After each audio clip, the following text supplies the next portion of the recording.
Heidi-ho. Good morning, thriving warriors. Today is Wednesday, July 5th, 2023. The weather currently is 70 degrees. The high today is going to be 103.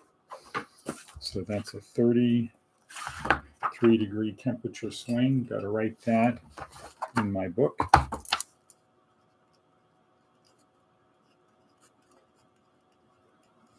So this is a few degrees cooler than yesterday, I think. Okay, so here we are at Department of Career Services, where our goal is to help you get from point A to point B in your life, or as we call it, from someday I'll to success landia.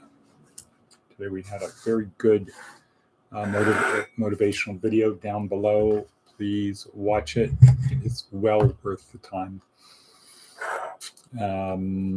Let's see.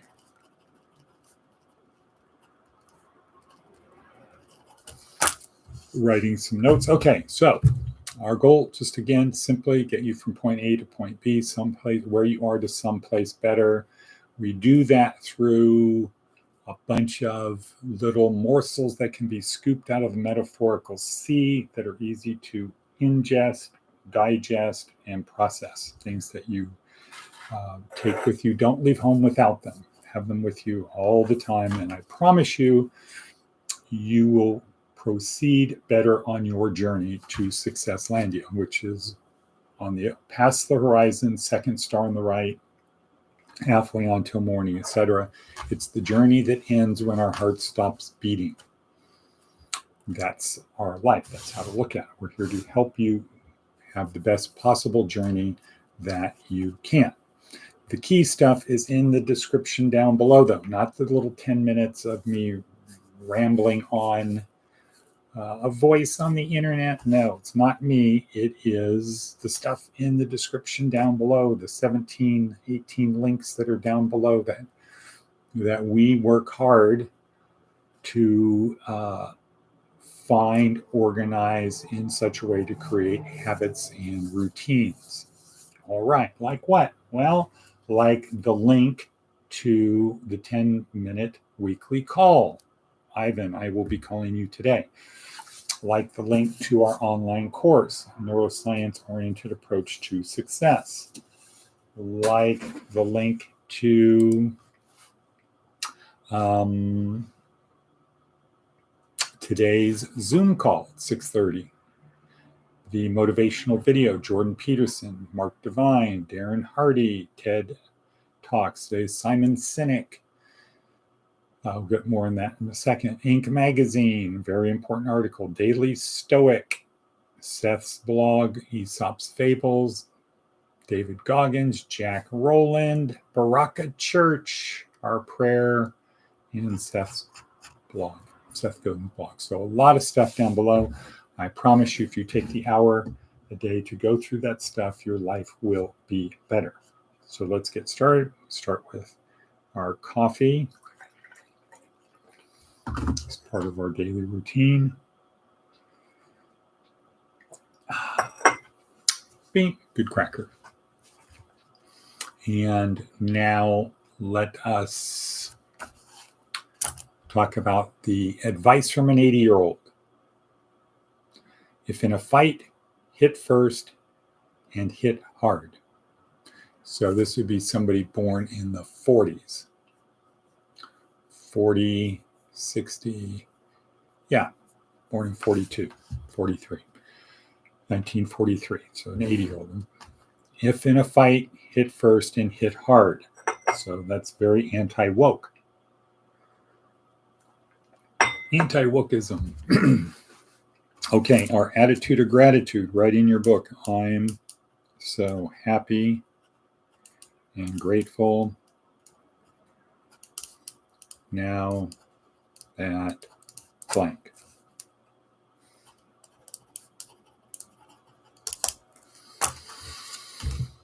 Okay, well, I'm happy and grateful that yesterday, while most people were not doing much, we got a lot accomplished up here.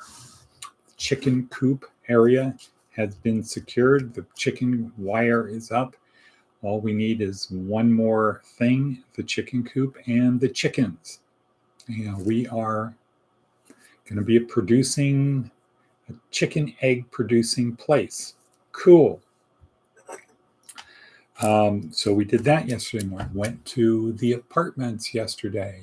Saw some people. Roma was there. Thank you again, Roma.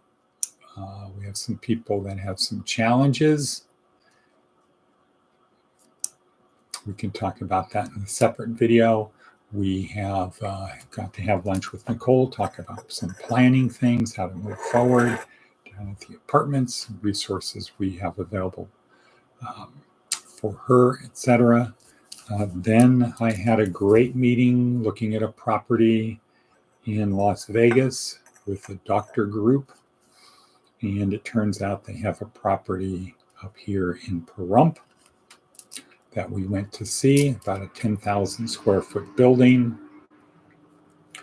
that is could be put to good use. Looking at that, I'm going to talk to Kathy McKenna, and some other great opportunities and longer term stuff. We have, let's see, what else happened yesterday? Oh, 2 guys came in. They were on the 10 o'clock bus from Reno.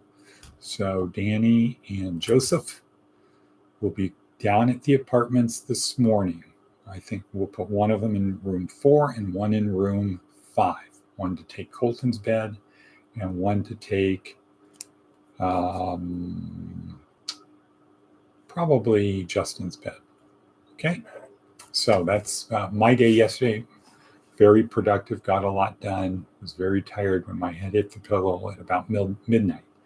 Okay, what else? How are we doing for time? 7 minutes. Okay, good. Charlene is here. Todd is here. We've got our Zoom call at 6:30.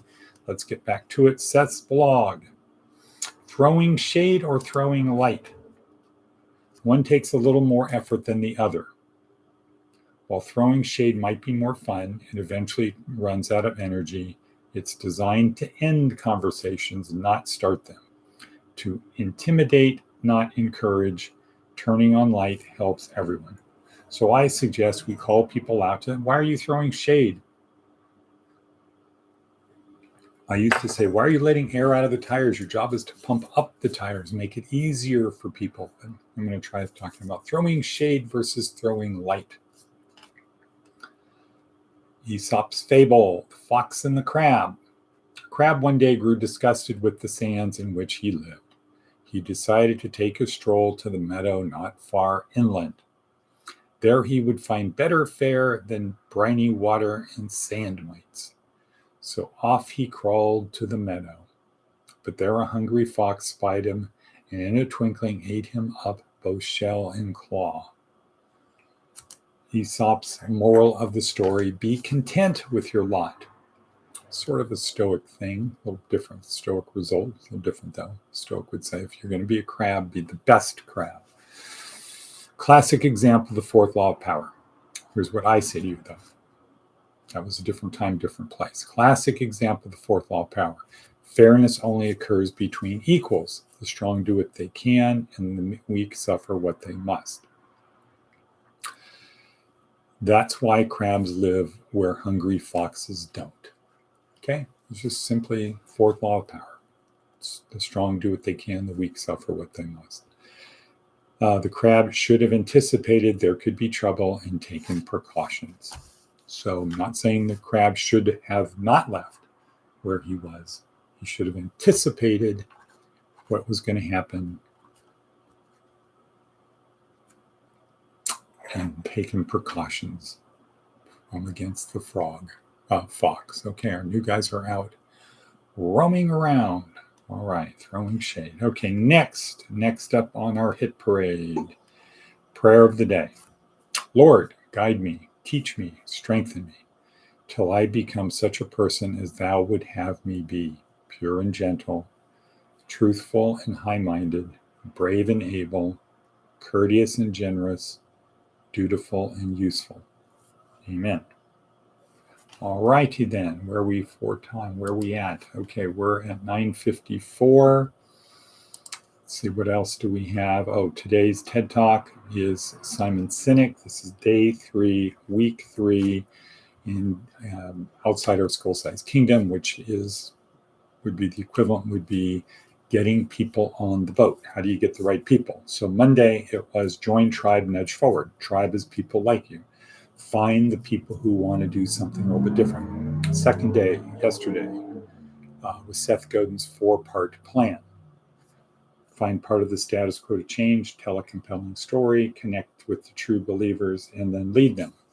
Today, it's how do you tell a compelling story? Simon Sinek. How do you tell a compelling story? This is one of the biggest TED Talks of all time. How do you tell a compelling story?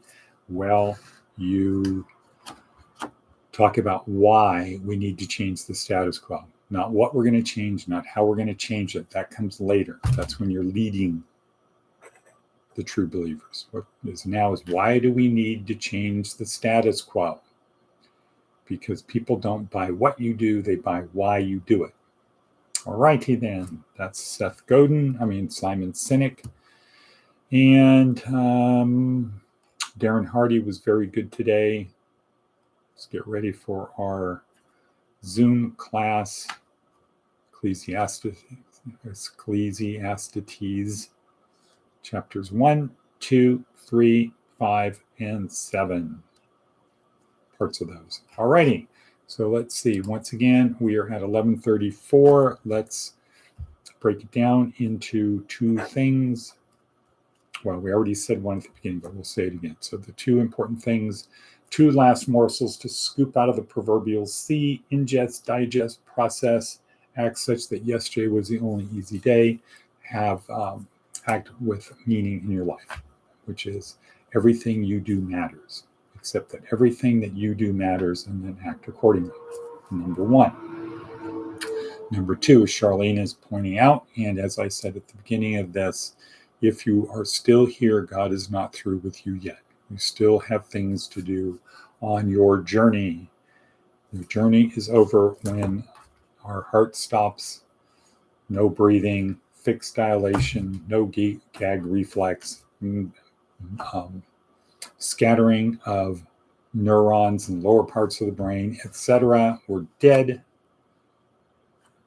That's when the journey is over. So shalom and cut. I will be down at the apartments by 10 with our 2 new recruits. Let's get room 4 ready. Anybody watching this, get room 4 ready and get the bed in 5 ready. And cut. Boom.